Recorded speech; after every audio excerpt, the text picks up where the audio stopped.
Arka, the Hand of God by Ardenal per Bowo. Black clouds began to hang in the sky. The situation was very tense. In the distance, between the sturdy forts of the kingdom and thousands of troops on guard, a dashing man in battle clothes, complete with an iron head covering, was watching the situation outside, holding his favorite sword, which was still in a sheath, which he tied very tightly around his waist. He knew that the enemy was moving quickly through the weeds that lay in front of him, and after reaching a stretch of sandy ground he could reach the first fortress that he was currently guarding. "It is time," shouted the man named Senopati Banu on initiative. Then troops began to appear behind the fortress walls and began shooting arrows at the enemy who was about to attack. As if they were not afraid of the movement of troops led by Senopati Banu Prakarsa, thousands of troops with swords and spears ran around to attack the fort. Jap, jap, jap. The arrows from the Senopati Banu Prakarsa troops stuck into the ground regularly and formed a straight line sideways, and blar. The arrows hit a large rope that had been smeared with flammable material. Then a large fire burned to form a parapet, and the enemy's swords and spears began to scream, lying in flames in the huge fire. The horse troops behind him immediately stopped their progress, and one of the leaders gave the signal to stop the movement. Senopati Banu Prakarsa smiled a little because his bluff succeeded in making the enemy think again about attacking simultaneously. "Second squad, get ready." Senopati Banu Prakarsa began preparing a second defense to anticipate enemy attacks, which would definitely change their attack techniques. Sure enough, the enemy troops advanced again, carrying wet sacks tied to the shields of the front troops, namely the sword and spear troops, and they began to charge forward fiercely. "Now is the time, shoot!" Senopati Banu Prakarsa's shout shocked the second squad, who started firing their cannons. What a surprise the enemy troops were, because what these cannons fired were cannons filled with kerosene, which began to randomly water the enemy troops. "The first squad retreats, retreats," shouted a leader who was starting to panic. Before the front troops had withdrawn, suddenly an attack of arrows began to flood them, and what a surprise when the arrows carried their respective fires, and blar, blar, blar. The front troops were in disarray because now their bodies were covered in flames which burned their bodies one by one. Suddenly thousands of fiery arrows and cannons were launched towards the fort, and Senopati Banu Prakarsa shouted again. "First defense, prepare now," he shouted loudly, and suddenly the fort seemed to have water, and the water slowly flowed to flood around the fort walls. As a result, the fire arrows and cannons thrown by the enemy were useless. The leader of the enemy troops growled angrily. Before the growling had finished, suddenly several horsemen who were lined up far from each other moved quickly towards the enemy while carrying nets that were quite wide and long. Immediately the enemy troops greeted them by drawing their respective swords, and to their surprise, when they were about to cut down the nets, it turned out that the nets had steel ropes which were difficult to just cut with swords and spears. It seemed that the enemy troops were having difficulty opening the net, and it turned out that the steel net was attacking not from just one direction but from all corners. It appeared that the enemy's cannon troops were about to launch an attack, but the leader shouted not to do so, because once the cannons bounced back to their own territory, they would accidentally kill his troops. While the enemy troops were busy trying to unravel the steel net, suddenly Senopati Banu Prakarsa shouted again, and hundreds of water cannons shot towards the enemy. The enemy leader, who looked in astonishment at the water cannon attack, now turned deathly pale because the water cannon that was thrown contained a very dangerous acid and plash. Arg, arg, arg. It is certain that thousands of enemy troops were screaming in pain and floundering to death, including the troop leader. Senopati Banu Prakarsa opened the iron covering over his face and smiled with satisfaction. Yes, he managed to defend his fort without having to sacrifice any of his troops, while the enemy troops were completely destroyed and nothing remained.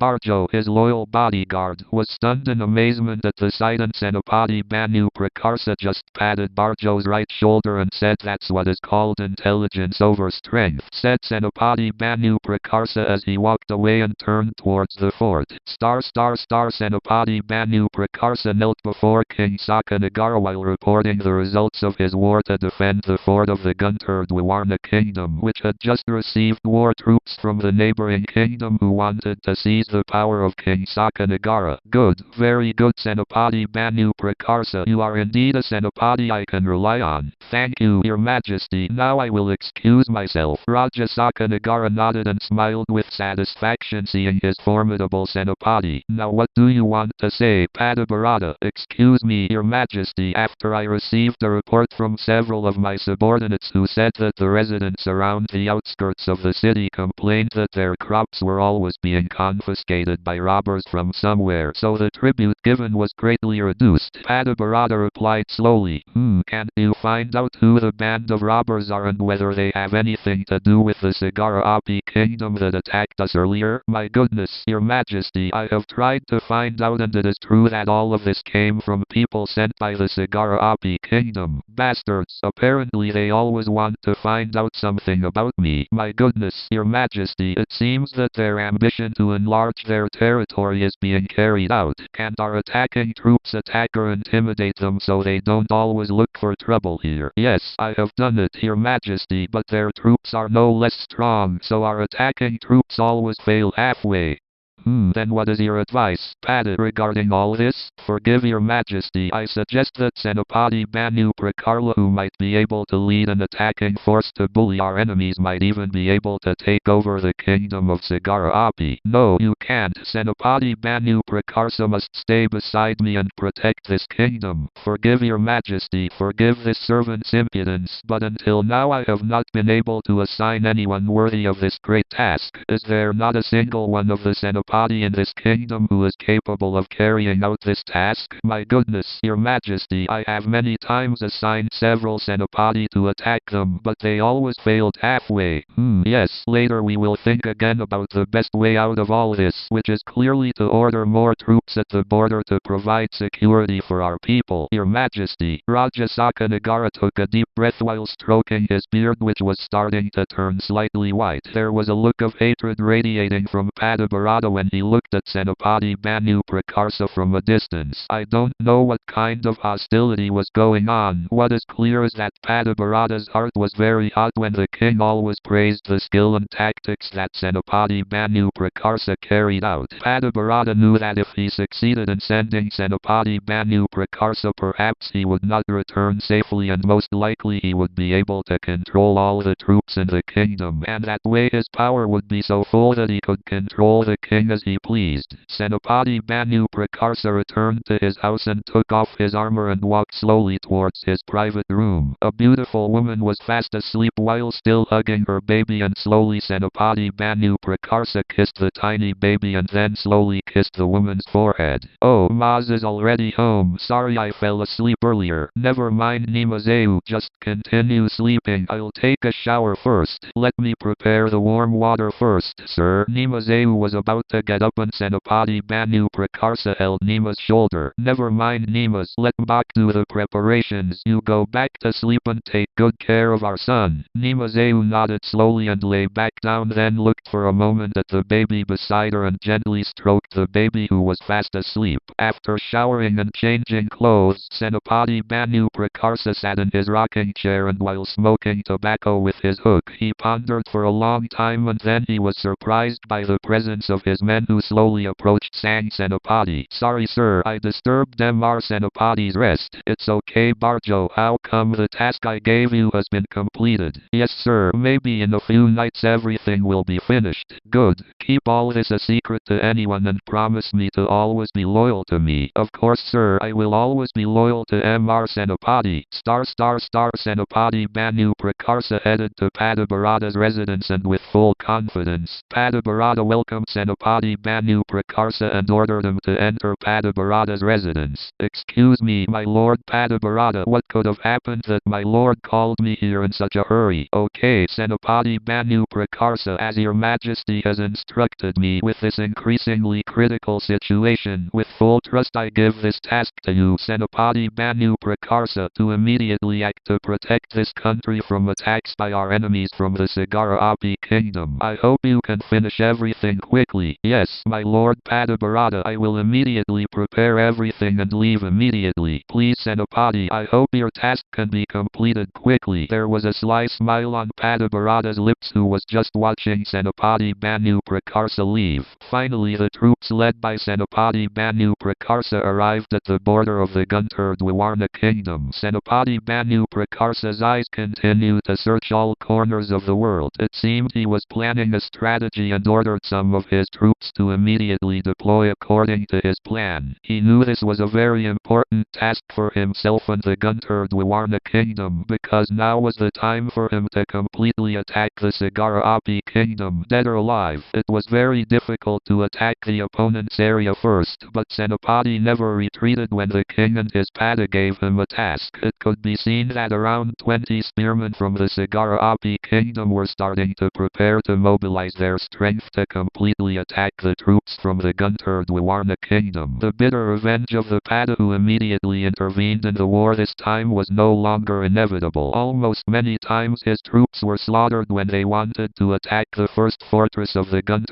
Dwarna kingdom, and now he was facing the kingdom's mainstay Senapati. "Come on, kill them!" shouted the Pada from the Sagara Api kingdom. This time the Pada was not playing around anymore. He deployed a group of agile and nimble front troops to immediately destroy the enemy troops. "Sarayang!" Senapati Banu Prakarsa's shout was no less fierce, and the entire army moved quickly to attack the scene of battle. The troops from the Sagara Api kingdom seemed very fast-moving and immediately swung their swords and spears towards the leading troops from the Dwarna Trang Thunder kingdom. Bang! Bang! Gunfights are inevitable, and swing! Swing! The swords quickly slashed towards the bodies of the Dwarna Thunder kingdom troops and clash. Good grief! The troops of the Sagara Api kingdom were very surprised when their weapons were about to finish off their enemy. Suddenly their swords and spears broke as soon as they touched the enemy's iron clothing, which had been smeared with a certain liquid to make the enemy's weapons quickly break down. Before I could, because of the shock, swing! Swing! Swing! Thousands of counterattacks approached the Sagara Api kingdom troops, who were gasping because their weapons were broken, and arg! Arg! Arg! Thousands of enemy troops began to collapse, and almost a quarter of the troops from the Sagara Api kingdom were reduced. This began to undermine the fighting spirit of the Sagara Api kingdom troops and increased the fighting spirit of the Guntur Dwarna kingdom. Senapati Banu Prakarsa continued to shout while attacking, encouraging all his troops. Bang! Bang! Thousands of weapons continued to clash, and Senapati Banu Prakarsa continued to spur his horse forward while waving his sword here and there. With one flick of his sword, 5 to 10 enemies screamed and fell down dead. The Senapati's sword continued to wave his sword, taking the lives of his enemies. His sharp eyes continued to search and search for what he was looking for. "There he is!" Senapati Banu Prakarsa shouted fiercely, and he finally found the Pada, leader of the Sagara Api kingdom troops, who was busy eliminating his enemy troops. "Governor Seda, I am your opponent!" Senapati Banu Prakarsa shouted fiercely while jumping twice with a somersault in the air and treading very lightly on the ground. Even though Pada didn't want to lose, he immediately flashed and stood not far from Senapati Banu Prakarsa. "Good, the sooner you get here the sooner this war will end, and be prepared that your life is now in my hands," shouted Pada Seda, bluffing his opponent. Immediately Senapati Banu Prakarsa stomped his right foot and shot towards Pada Seda, and Trang! Bang! Bang! Sparks emerged from the clash between the two weapons of these two highly knowledgeable people. Both are equally strong and have powerful moves to destroy enemy attacks. Pada Seda quickly swung his sword towards the neck of Senapati Banu, who was turning in a somersault to avoid the attack launched by Pada Seda with his right leg, which contained a high level of energy. Bang! Senapati Banu met the attack towards his neck with his sword while somersaulting backwards and landing perfectly on the ground with one foot. Pada Seda started to get curious and wanted to quickly finish the fight, so with full strength he drew his sword forward, and hot wind hit forward along with Pada Seda's magic sword. Calculatingly, Senapati Banu Prakarsa flicked his sword forward while planting his right foot and slid upwards, then made a turn, and blar! Blar! There was an explosive encounter between the two powerful swords. Pada Seda staggered a few steps back, and sweat began to drip down his forehead, a sign that he had really used his full inner strength. Pada Seda was surprised because Senapati Banu Prakarsa returned to the ground perfectly and was still fresh, a sign that he had not expended all his inner strength. "You're great too, Senapati, but this time I won't play around and have fun meeting the guards of hell." Immediately Pada Seda drew his sword forward and continued continued flying like an arrow that shot very fast, even exceeding the speed of an arrow. Senopati Banu Prakarsa immediately stamped his feet again and glided quickly forward while drawing his sword, which glowed bluish. Then he turned his body quickly and blar. Suddenly there was a terrible explosion. Tap, tap. Senopati Banu Prakarsa stood perfectly while behind him rolled a body without a burnt head and rolled a head which was none other than Padaseta's head. Then Senopati Banu Prakarsa picked it up quickly and then raised it high while shouting, "See, Padaseta's head is in my hands. Surrender, you Sagara Api Kingdom troops." The troops of the Sagara Api Kingdom who saw this incident mentally began to fall and attack as they could while moving backwards towards the fortress of the Sagara Api Kingdom. But before this intention had been realized, suddenly from behind appeared troops from the Dwarna Guntur Kingdom who had previously spread out and made a pincer from behind. All the troops from the Sagara Api Kingdom were gone. Senopati Banu Prakarsa did not want to waste this opportunity and immediately charged into the Sagara Api Kingdom, where he immediately exchanged the front troops for horse troops at the back and the reserve troops he had hidden earlier so that his troops' strength could recover, and soon the first fort was destroyed and immediately attacked. Went inside, but the king and some of his troops had already fled. Long live Dwarna, long live Dwarna, long live Senopati Banu, long live Senopati Banu, shouted the troops from the Guntur Dwarna Kingdom when they invaded the Sagara Api Kingdom. Senopati Banu Prakarsa immediately resheathed his sword and smiled with satisfaction at all the troops he led. That night a victory party was held in the former Sagara Api Kingdom, which now belongs to the Guntur Dwarna Kingdom.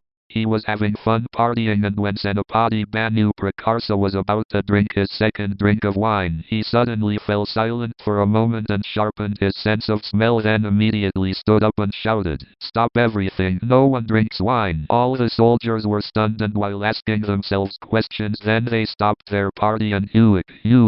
Several people could be heard vomiting blood and then screaming to die. The others were really shocked, and then one by one the soldiers followed each other, vomiting blood and dying. "Come on, those of you who can still move, immediately bring your weapons and we'll go home immediately," shouted Senopati Banu Prakarsa, who immediately got up from his seat. He didn't know for sure what the cause was. What was clear was that there were barrels and barrels of arak sent from the king of Sakanagara, who was also happy to have won, and it turned out that the arak gift sent was poisoned. What happened? Senopati Banu Prakarsa looked upset, and he felt that something was wrong in the Guntur Dwarna Kingdom at this time, and with the remaining troops he had, he divided the first two. He assigned them to remain in the former Sagara Api Kingdom, and the rest joined Senopati to immediately return to the Dwarna Thunder Kingdom. It took him a whole day to return to the Dwarna Thunder Kingdom, even though he continued to spur his horse to run fast. When he arrived at the border of the Guntur Dwarna Kingdom, he and his troops were confronted by hundreds of troops from the Guntur Dwarna Kingdom, led by Senopati Danu, who seemed to be smiling slyly towards Senopati Banu Prakarsa. "Senopati Danu, open the way for us who want to go to the kingdom to meet your majesty." "No, Senopati Banu, it looks like you just reported from here. Presumptuous of you. What is this? Come on, give us away." Before Senopati Banu Prakarsa had time to find out what was happening in the Guntur Dwarna Kingdom, they were attacked by a group of their own troops led by Senopati Danu. The soldiers brought by Senopati Banu Prakarsa, who were exhausted and exposed to the poison consumed by arak, couldn't help but put up whatever resistance they could to survive. Senopati Banu Prakarsa became increasingly angry and wanted to immediately get to the Guntur Dwarna Kingdom to find out what was going on in the kingdom, and at the same time worried about the safety of his children and wife. Immediately he drew his sword and a bluish light covered the blade of the sword, but Senopati Banu Prakarsa didn't really want to. Finished off his opponent, who was still part of the troops from the Dwarna Thunder Kingdom. Senopati Banu Prakarsa's bluffing only lasted for a while, because immediately Senopati Danu started attacking him with all his might. Senopati Banu Prakarsa immediately jumped up and did 2 somersaults, then threw his kick towards Senopati Danu, who also furiously attacked him by drawing his sword towards Senopati Banu Prakarsa with almost all of his inner strength. He knew that Senopati Banu Prakarsa Prakarsa had internal strength that reached a high level, but the task given to him and the lure of attempting new position made him forget that the person he was attacking was his own friend. Immediately Senopati Banu Prakarsa pulled his leg quickly, then turned around in a somersault, then aimed a punch with his left hand towards Senopati Danu's stomach, who was not ready for the counter-attack that was so quickly executed, and thump. Arg! Senopati Danu fell, floundering in pain, then fainted. Senopati Banu Prakarsa looked back where his troops were starting to be pushed hard, but a voice came to him from the soldiers he was leading. Yes, Mr. Senopati, just go to the kingdom, let us sort this out. Senopati Banu Prakarsa gasped and thought for a moment, then turned quickly towards the Guntur Dwarna kingdom. Everything went wrong because it was his own troops who attacked him, but he started to think and thought that it turned out that this was a conspiracy carried out by insiders who wanted to seize the king's throne. But who was that?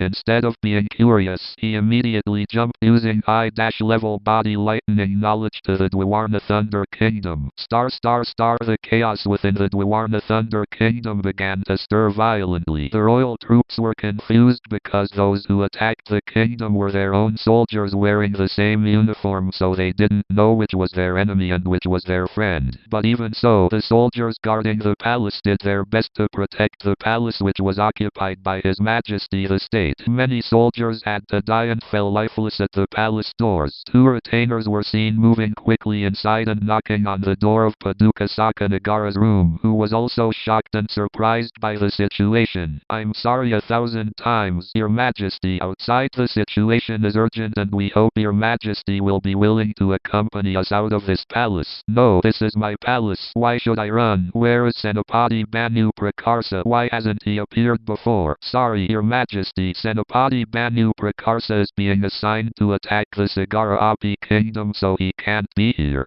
What? Who ordered it? Sorry, Your Majesty. Mr. Padabarada assigned it. It's outrageous. I've said many times that Senopati Banu Prakarsa must remain here. This is truly defiance. That's right, Your Majesty, but the most important thing is that we have to leave this palace first for Your Majesty's safety. Okay, I'll go with you. Immediately, King Sakanagara moved quickly to follow his two retainers, who took him away from the palace through the back door, but a group of rebels had already rushed in and confronted Raja Sakanagara and his retainers. Where are you going, sire? Why are you in such a hurry? Said Padabarada, smiling slyly. Bastard, it turns out you are the culprit, Barada. How dare you betray like this? Never mind, Your Majesty. It is appropriate for Your Majesty to be replaced by someone more capable, like my servant. TCH, I don't want to give up my throne to you low-class bastard. You keep insulting me, Your Majesty. Let's quickly finish off the retainer and capture Your Majesty alive so that I will hang him in the royal square tomorrow. Immediately the group led by Padabarada surrounded all sides and the two retainers began to take up their stances ready to fight. Bang, bang, bang. The battle between soldiers was inevitable. The two retainers, who had quite high levels of magical knowledge, did not just give up. One retainer slashed with his trident and the other using his mustika sword. But there were just the two of them, and Padabarada, who had a high level of magical knowledge, started to intervene, and arg, the two retainers fell and died when they collided with Padabarada. Raja Sakanagara took a few steps back. He knew that now he would become the target of the evil Pada, but whoosh, tap, tap, a shadow appeared in front of Padabarada wielding a sword that glowed bluish. It turns out you're not dead, Senopati Banu. That wine isn't enough to kill me, Padabarada. Senopati Banu Prakarsa replied while wiping the blood that came out of the corner of his lips. Senopati Banu Prakarsa knew that he was suffering from internal injuries due to the poison from the wine he had drunk, but the safety of the king, his wife and children was far more important than what he was suffering. Your guts are quite great too, Senopati, but let you die here so you don't get curious too. Bang, bang, bang. Dozens of weapons began to clash. Padabarada, who knew the capabilities of Senopati Banu Prakarsa, this time did not play around. He even then ordered all his troops to come forward to attack Senopati Banu Prakarsa. The situation was unfavorable for Senopati Banu Prakarsa because he was suffering from poisoning and he had to fight all out to protect the king, especially since he was in a place where he was very limited in moving. One of the reasons was that the king also became injured due to the swing of his sword. Seeing this weakness, Padabarada did not waste this opportunity. He immediately jumped high and thrust his secret weapon, Jep, the small dagger containing terrible poison, stuck into Senopati Banu Prakarsa's left shoulder and high its ring. Blar, a sword wave containing great inner power thundered backwards and forwards at Senopati Banu Prakarsa. In an instant, the oil lamp in the room went out and dozens of people screamed and fell in pain due to the terrible attack carried out by Senopati Banu Prakarsa. The Pada immediately flashed forward looking for his main target, and Senopati Banu Prakarsa and Rajasaka Nagara disappeared from before him. Bastard, let's go find those bedbugs, shouted Padabarada, annoyed. Senopati Banu Prakarsa ran around the halls of the palace with King Saka, who continued to look worriedly at Senopati's pathetic condition. While running, he pulled out the poisonous dagger that was on his left shoulder. It felt very painful, especially since he had been seriously poisoned. He ignored all of this. For him, the safety of the king of Sakanagara was the most important thing. Immediately they entered King Saka's room and closed it quickly. Then Senopati Banu Prakarsa immediately touched the wall of the room slowly and brak. He hit the wall hard and a big hole opened in the wall. Come on, sire, we only have a little time, exclaimed Senopati Banu Prakarsa, who asked the king to follow him into the big hole. With great curiosity, the king followed the steps of his loyal Senopati. While walking quickly, Senopati Banu Prakarsa told how the big hole was in the wall of the king's room. For months he ordered his men to make a secret tunnel that led between the king's room and his house and then led somewhere. He felt that there were oddities within the kingdom, where there were several irregularities occurring within the kingdom, but these irregularities were difficult to explain because they were all related to royal officials who were hungry for money and power. For that reason he made this secret tunnel to guard against things that were not desired and correct. Your great Senopati, I owe you my life. You don't need to think about it, Your Majesty. Now the most important thing is that Your Majesty must be safe first before you can form the strength to expel them from the kingdom. Nimazeu woke up from her sleep because her little baby had been crying all night. He didn't know what happened to the baby, even though his body temperature was not hot and he had just given the little one milk. Suddenly the front door of the house was broken open and bang, the door shattered into pieces. A group of troops immediately rushed in while drawing their weapons. What the hell? Who told you guys to break down my door in the middle of the night? Nimazeu snapped in annoyance mixed with fear because the bodyguard in front of his house was lying stiff and everyone was dying. Sorry Deneu Nimas, we were ordered to arrest everyone in this house without exception. Yes, but why did you kill my bodyguard? Shouted Nimazeu while holding the baby who kept crying. We don't have a choice Deneu, and now come with us. No, I don't want to come with you. My husband never told me to leave this house. Come on, Deneu, come with us before we do more to you. You insolent bastards. Go away, get out of my house now or my husband will finish you off. Your husband is dead Deneu. You have no one else here. One of the soldiers replied as he stepped calmly towards Nimazeu. Nimazeu struggled wildly and immediately ran to escape the pursuit of the soldier, who started acting carelessly towards Nimazeu. Bang, bang, a sudden attack was launched by someone who then stood with his back to Nimazeu, who was holding her baby. Go immediately madam, I'll finish them off first and then follow madam later. It turned out that Barjo was her husband's loyal assistant. Ho ho ho, apparently this is the hero who overslept. Never mind Barjo, just come with us and you'll get a pretty big salary from now on. Geez, I don't want to have to submit to that womanizing Pada. You're presumptuous. Watch out, I'll tear your mouth open now. Spring. Often, a flash of weapons flew here and there, and at full speed Barjo immediately gave fierce resistance to the soldiers. Serek. Arg. Barjo rolled backwards while holding his right arm, which was hit by the opponent's attack. Now you will bring your foul mouth to hell, my friend. The soldier grinned cruelly and began to slash his sword quickly at Barjo, who was no longer helpless. Bang, bang, bang. A blue flash repelled the sadistic soldier's attack. Mr. Senopati, Arg, you're back. Never mind. Barjo, save your energy and take your majesty, my wife and child there quickly. I'll follow later. Barjo immediately got up and immediately took King Sokka somewhere with Nimazeu and her baby. Ho ho ho, apparently Mr. Senopati has returned, but it won't be long, my lord. We are here to finish off all my lords and their families. You bastard, Sino, just see if your skills are as good as your words. Bang, bang, bang. Everyone was flying here and there attacking each other. Swing, arg. Tens of soldiers were mowed down by the vicious attacks of Senopati Banu Prakarsa's blue shining sword, but the more ferociously the sword took lives, the faster dozens of new soldiers flocked to come and help attack the injured Senopati. Swing, blar. With the last of his strength, Senopati Banu Prakarsa waved his powerful sword and somersaulted backwards and ran to look for the secret tunnel that Barjo and the others had entered. Come on, sir, come here quickly. What's wrong with your shoulders, sir? Barjo shouted in the secret tunnel as he ran as hard as he could. You don't need to think about my wound. Barjo, remember what I told you. Barjo nodded respectfully to Senopati Banu Prakarsa. Your Majesty, may I ask something? If your Majesty and my child are safe, whatever it is, Senopati, I will try to fulfill it. When my child grows up, please teach him the wisdom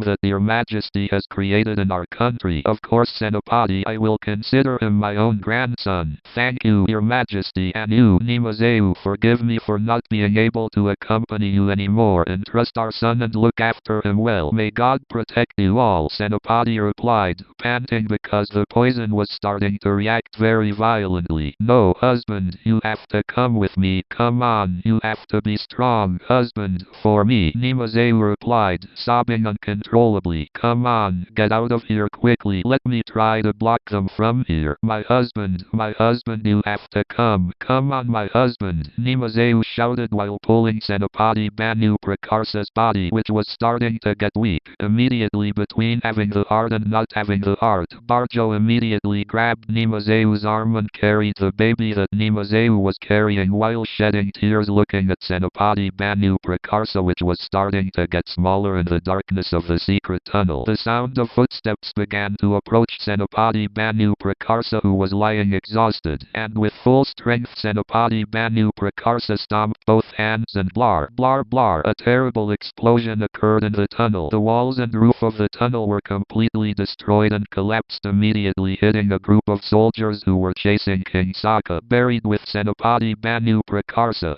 9 years later, a boy aged around 9 years old was running to his house. He still remembered the sentence he had heard repeatedly, and this time old Trident Sakti told him that he did not have the talent to master the knowledge of old Trident Sakti and several warriors he had met in several hermitage caves not far from his house. Suddenly he was confronted by a group of children his age who were wearing black clothes with the trident symbol on their right chest, and they stood laughing at the little boy. Ha ha ha, apparently you haven't given up on looking for a martial arts teacher, Arka, and because of your own stupidity everyone doesn't want to be your teacher. Ha ha ha, you idiot. Get out of the way, I'm going to pass. Ha ha ha, this stupid kid wants to pass us. Ha ha ha, go ahead but don't blame us. Immediately the black clothed boy tripped Arka's leg, who immediately rolled over and fell as a result of the tackle. Before Arka got up, dozens of punches and kicks came to his body, and it was like thump, back, thump. Arka fell again and lost consciousness. While laughing with satisfaction, the group of boys wearing black uniforms left Arka, who was fainting. As Arka limped along the path and sat down on the rocky grave, the gravestone was very well maintained. Mom, I was beaten again by my friends and I can't respond anymore. Mom, oh mom, why have I had this bad luck and you left me here? Hoo hoo hoo. Arka's crying became louder and finally he returned unconscious in his mother's grave. A middle-aged man immediately picked up Arka and took him home. Arka was then put to sleep in a very simple room but looked very clean. The middle-aged man patiently cleaned the wounds on Arka's body and Arka began to wake up. Oh Uncle Barjo, where am I now? Arka asked half-consciously. You're already at your house, Arka. Go rest and let Uncle clean your wound, said Barjo while speaking softly. The next morning Arka woke up and his strength had gradually recovered. Barjo, who saw him, just smiled happily and immediately greeted Arka, who started to get up from his bed. Come on Arka, come here, let's eat boiled corn together. Grandmother Sokka is waiting for you in the dining room. Uncle Barjo said softly. Thank you, uncle. I'll take a shower first and then catch up. After eating breakfast together, Grandfather Saka took Arka out of the house for a morning walk while chatting with Uncle Barjo. Arka, did you hear that yesterday you came from old Trident Sakti's hermitage cave and were beaten by your friends? Yes, grandmother, I wasn't allowed to study there. They said I was a talentless child and my friends always made fun of me until I was beaten up badly. Grandfather Saka took a deep breath and was silent for a moment. Arka, have you seen that hummingbird? Yes, grandfather, I saw it, said Arka curiously. What do you see? Yes, like most other birds, grandfather, Arka replied while watching the hummingbird, and oops, good grief, the hummingbird flew backwards suddenly for no reason. Grandfather Saka, who saw the incident, only smiled slightly as he looked at Arka's cute face. Look at that hummingbird, Arka, he can fly backwards, and what he does no other bird can do. Arka nodded curiously at his grandfather. You know, do hummingbirds learn from other birds to be able to fly backwards like that? Arka fell silent, thinking, Arka, my grandson, not everyone has to be able to do the same things that other people do. Humans who have advantages are the ones who can survive in this world. Mama, what do you mean? Grandmother, Arka still doesn't understand. Grandfather Saka smiled again slightly as he looked at Arka. What Aang means is that you don't need to learn from anyone to become great. God has outlined our destiny and given everything to us through this universe. We are given air, water, earth and fire, all of which are to support our lives. Only certain people are able to understand that, because most people are busy strengthening themselves, busy being the greatest, busy being the richest, bravest, smartest and so on, but they never want to be what God wants. See, God shows His power through this universe, and through this universe we all process until we finally return to our Creator. Are you starting to understand, Arka? Yes, grandmother, it's a little, but what does that have to do with me wanting to learn supernatural powers and being beaten by my friends? Can't I be like them? They are them. You are you, Arka. You may not be them, but you can be more than them. Yes, Aang, but I'm bored. Uncle Barjo only teaches me to meditate and meditate. I don't feel any significant progress, Aang. It seems like I'm destined to be a stupid man, Arka said, starting to cry. Arka, my grandson, you are not stupid, you are not weak, it's just that you don't understand what really happened.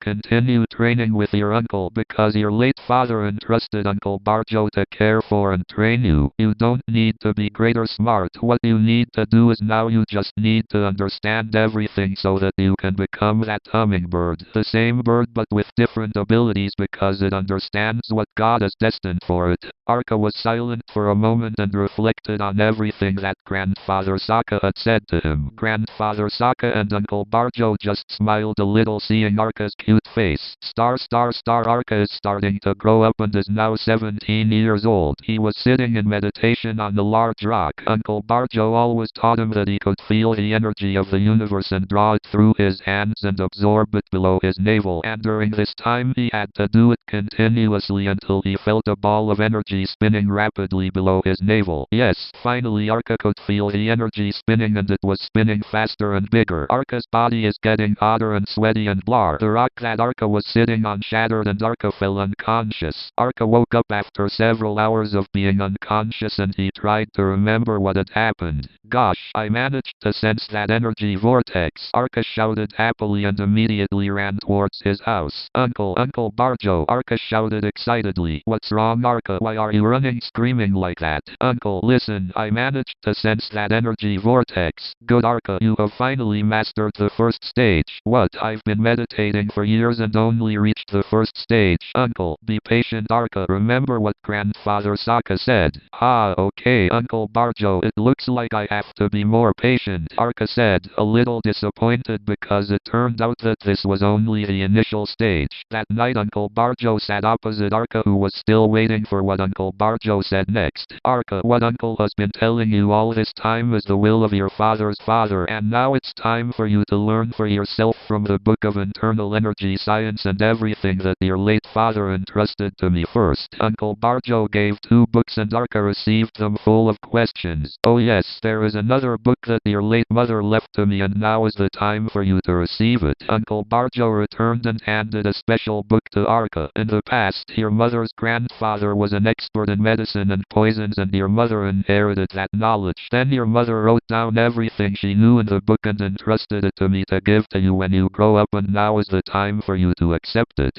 Finally Arka brought the 3 books and opened them slowly. The first book he read was a book from his father which taught him some internal energy knowledge. Indeed, at the beginning of the book what he wrote was that he had to be able to feel the energy of the vortex, otherwise he would not be able to learn the contents of the book.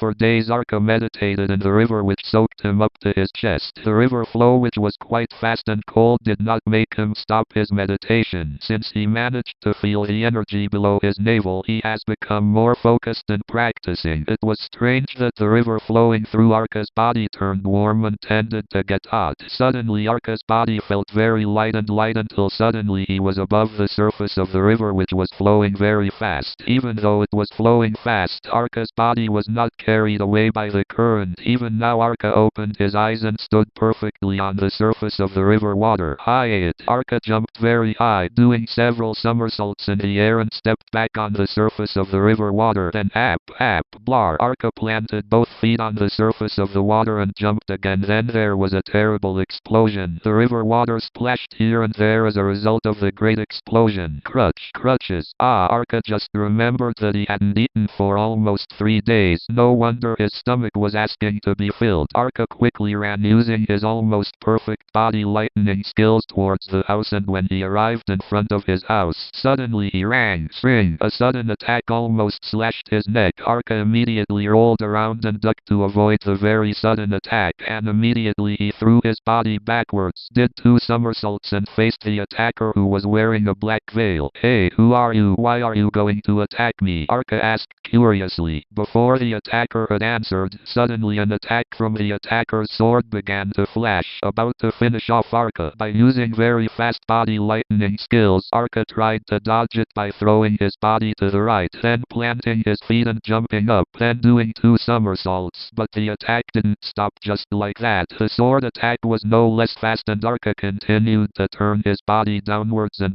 quickly threw a punch towards the attacker's stomach quickly and thump. The attacker's body fell rolling to the ground, and before Arka was about to give a counter-attack, suddenly the attacker took off his veil, and oh my god, Uncle Barjo's face was seen smiling with satisfaction, looking at Arka while he controlled his breathing, which looked like he was panting. Uncle, why are you going to attack me? Uncle just wanted to test the extent of your abilities, Arka, and it turns out you are great like your father. Even Uncle can see you are extraordinary. Arka immediately knelt down to salute Uncle Barjo and Grandmother Sokka, who were standing in front of Arka. Thank you, Uncle and Grandmother, for guiding me to this point. No, Arka, you have succeeded in mastering the book your father gave you. No, Grandmother, without advice from Grandmother and Uncle Barjo, Arka wouldn't have been able to master it himself. Arka, my grandson, your father and mother would be proud if they saw you now. I hope, Grandma. Thank you again for everything. Yes, never mind, Arka, now the time has come for us to tell you everything about your father, mother, and all of us. Come on, let's go inside so it's better to tell the story. Arka was confused about what Grandfather Sokka was talking about, and Arka followed what Grandfather Sokka said without saying a word, full of curiosity. Finally, Grandfather Sokka told about how he used to be a king and why he got here. Arka's mother, who died because she lost her husband too much, was finally told in full by Aang Sokka. That's how it is, Arka. All of this is the destiny that we all have to live with. Then what should Arka do? Aang, sorry, sire. Hush, just call me your grandpa and I'll consider you my own grandson. Yeah, sorry, grandma. Yes, Arka, it's time for you to go down the mountain and follow your own destiny. Stand on the truth and help people who need your help. Yes, Grandmother. Then is it appropriate for me to take revenge for my father's death? No, Arka, don't give in to your angry desires. I will allow you to go to the Dwarna Kingdom just to help the people there. Help them, and if the ruler is still acting out of line, advise and give a warning first. If it's still like that, then please do what you should do. Okay, Grandma? Hey, where are you going, Arka? I'm hungry, Grandpa. I want to eat first. Yes, Arka, eat first then go immediately. Okay, Grandma. Oh yeah, show me this king's badge if they still doubt it. Don't you want to return to the kingdom and live well there? No, Arka, grandmother feels it is much more comfortable and peaceful here. Maybe one day I will visit there but not live there. Okay, grandma. Arka walked leisurely down the mountain and occasionally looked back. He still couldn't leave his uncle and grandfather, the only family he had left who had cared for him since he was little. The separation was indeed painful, but he felt somewhat relieved because there was still Uncle Barjo, who was very loyal in looking after grandfather Sokka. Without realizing it, tears started to fall, but he quickly wiped them away. What would happen if Uncle Barjo found out he was crying? He would definitely scream at me. Immediately he sped up and whoosh, he started to speed up like a very fast light beam. Please, please, please. Suddenly Arka stopped in his tracks because he heard a terrible scream. From a distance, smoke began to billow thickly and flames were everywhere. It looked like people were busy running to save themselves. There were 3 people with thick beards and wearing tiger fur clothes laughing and grinning at the situation. One of the people wearing tiger skin came out and jumped forward 3 times in a somersault and tap. He grabbed a young woman who was panicking and punched her so she couldn't move, then lifted the girl's body very lightly onto her right shoulder. This is my part. It looks like you are very cute and still a virgin. Said the criminal dressed in tiger skin passionately. Arka immediately flashed to help the girl, but suddenly 3 shadows flashed carrying a trident in his right hand. Rotten bastard, stop your rotten actions. It turns out there is a hero who overslept here. Shut your mouth, toothless tiger. Accept this. I ate. One of the young men dressed in black with a trident symbol on his right chest immediately attacked the criminal dressed in tiger skin quickly. Bang, bang, bang. The trident began to clank violently when the sword of the tiger-skin-clad villain struck without putting the girl on his shoulder. Arka was silent while observing the exciting battle. Hey! The young man with the trident immediately tilted his body upwards, then turned his body upwards so that his feet were now above and his hands were below him, then slid quickly using the full internal strength channeled into his trident and then stabbed the tiger-skinned criminal, who only grinned at the attack, which was very fast, which almost hit his head. Then he quickly tilted his head to the left, then struck. The trident stuck into the sword of the criminal dressed in tiger skin. The 2 of them exerted their inner strength on each other, and it appeared that the sword and trident attached were reddish like they were on fire and blar. The young man in black was thrown 3 spears away and then rolled away. Arg! The young man complained of pain because his right hand was burnt down to the palm of his hand. The criminal wearing tiger skin just stood casually while carrying the girl he had stabbed while smiling mockingly. Arka walked leisurely down the mountain and occasionally looked back. He still couldn't leave his uncle and grandfather, the only family he had left who had cared for him since he was little. The separation was indeed painful, but he felt somewhat relieved because there was still Uncle Barjo, who was very loyal in looking after grandfather Sokka. Without realizing it, tears started to fall, but he quickly wiped them away. What would happen if Uncle Barjo found out he was crying? He would definitely scream at me. Immediately he sped up and whoosh, he started to speed up like a very fast light beam. Please, please, please. Suddenly Arka stopped in his tracks because he heard a terrible scream. From a distance, smoke began to billow thickly and flames were everywhere. It looked like people were busy running to save themselves. There were 3 people with thick beards and wearing tiger fur clothes laughing and grinning at the situation. One of the people wearing tiger skin came out and jumped forward 3 times in a somersault and tap. He grabbed a young woman who was panicking and punched her so she couldn't move, then lifted the girl's body very lightly onto her right shoulder. This is my part. It looks like you are very cute and still a virgin. Said the criminal dressed in tiger skin passionately. Arka immediately flashed to help the girl, but suddenly 3 shadows flashed carrying a trident in his right hand. Rotten bastard, stop your rotten actions. It turns out there is a hero who overslept here.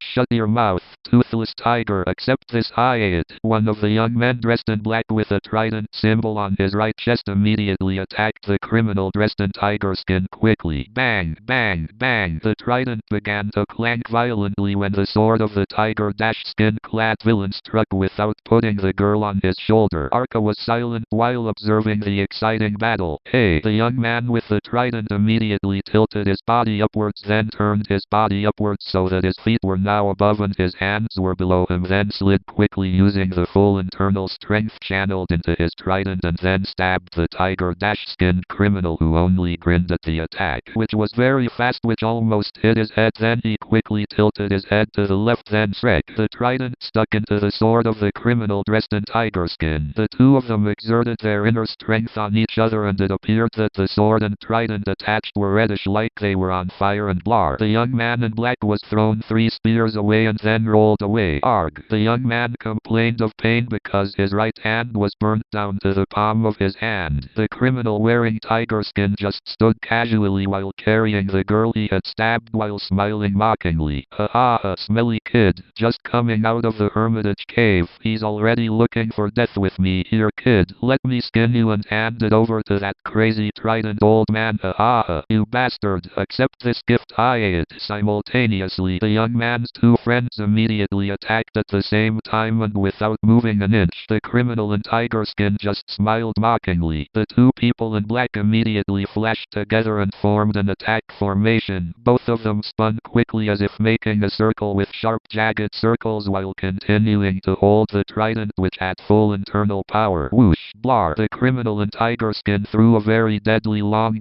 range punch. A hot air surged towards the 2 men in black, who quickly approached and wanted to attack the criminal in tiger skin with a very terrifying and fast formation, but was immediately dispersed by the long distance blow of the criminal in tiger skin, which was also more deadly. Arg! The 2 people tumbled and fell wildly. One person groaned in pain while holding his badly injured right hand, and the other fell unconscious with 2 broken ribs. Ha ha ha, you smelly kid, just being able to play with a fork. You're already acting like you want to be a hero. Now accept my attack and goodbye, you little brat, replied the criminal wearing tiger skin, who was nicknamed the Devil's Claw. Whoosh! Heat began to rise around the Devil's Claw's right hand, and whoosh! Sir, a gust of hot wind mixed with fire flashed so fast towards the 2 people in black, who were no longer able to get up from the ground and just looked resigned to the attack, and suddenly blar! A pebble came crashing down on the terrible attack and exploded instantly, dissolving the deadly attack. Insolent, who blocked my attack? Suddenly Arka casually jumped from the tree branch in front of the Devil's Claw. Wow, are you guys partying hard? Where are you going? That tiger demon girl? Fuck, you don't know who you're dealing with, huh? I don't need to know, because a depraved demon like you doesn't need to mention names here. You ugly little bastard, accept your death. Greetings. Immediately the Devil's Claw threw another long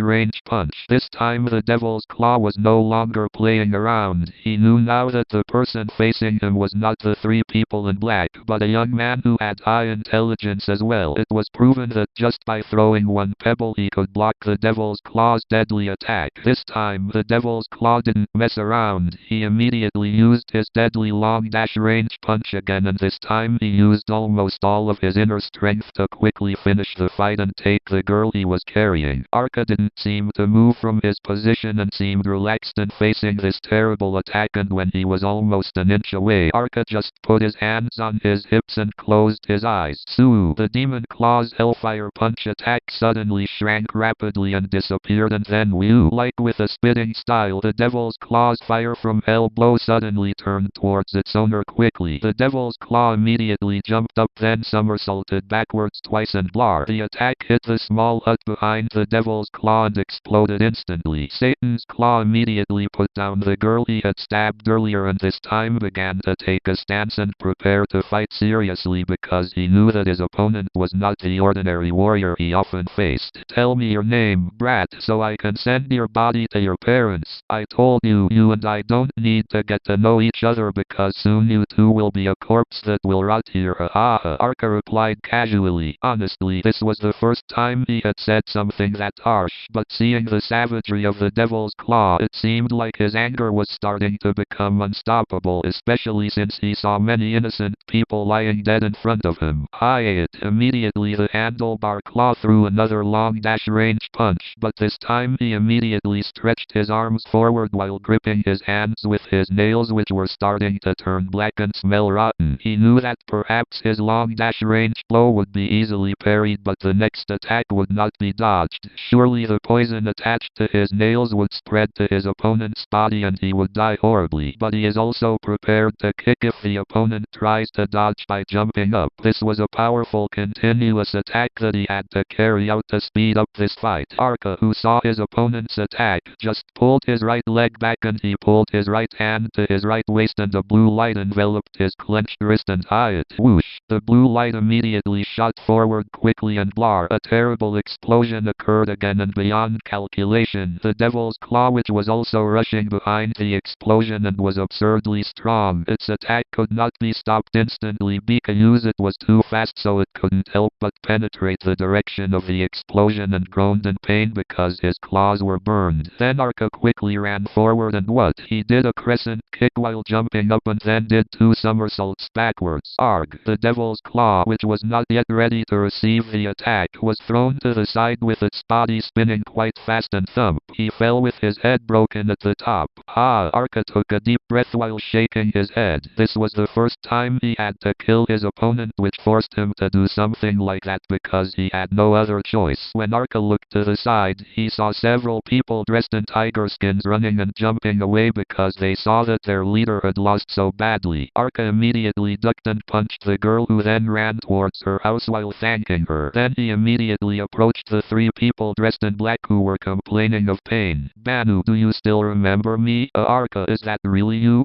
"Thank you for saving us." "That's enough, Banu, thank you later. Come here, let me see your wound first." Arka immediately observed the wound that Banu was suffering from, then held Banu's wrist and massaged it slowly. Thick black blood oozed from the tips of Banu's injured and blackened hands. Gradually the black color on her hand disappeared and Banu seemed to feel the pain starting to decrease and slowly disappear. "Thank you, Arka, thank goodness my hand has healed." Then Arka went to the other people in black and tried to treat their wounds, and the unconscious man also woke up and Arka immediately carried him under a fairly shady tree. Banu, who saw that the friend she had made fun of as a child turned out to be a great man, was just stunned and stared in amazement at Arka. "Thanks again, Arka, you are great. Where did you get all this?" Banu asked curiously. "What do you mean by all this?" Arka asked while quickly digging a hole with both hands without a hoe or anything similar to bury the bodies of the people lying around. "I mean, as far as I know, you weren't talented in Silat and now you can even have medicine." "Yes, that's thanks to grandmother and Uncle Banu's instructions." Banu just nodded, smiling proudly. Finally they worked together to tidy up the huts that had been destroyed by the criminals and encouraged the remaining residents to return to their usual activities. The sun seemed shy to show its rays in the east and the sky was starting to turn red, a sign that morning was approaching. Arka immediately said goodbye to everyone and immediately walked slowly down the mountains. "Thank you, Arka. I am very grateful to you and I'm sorry for making fun of you in the past."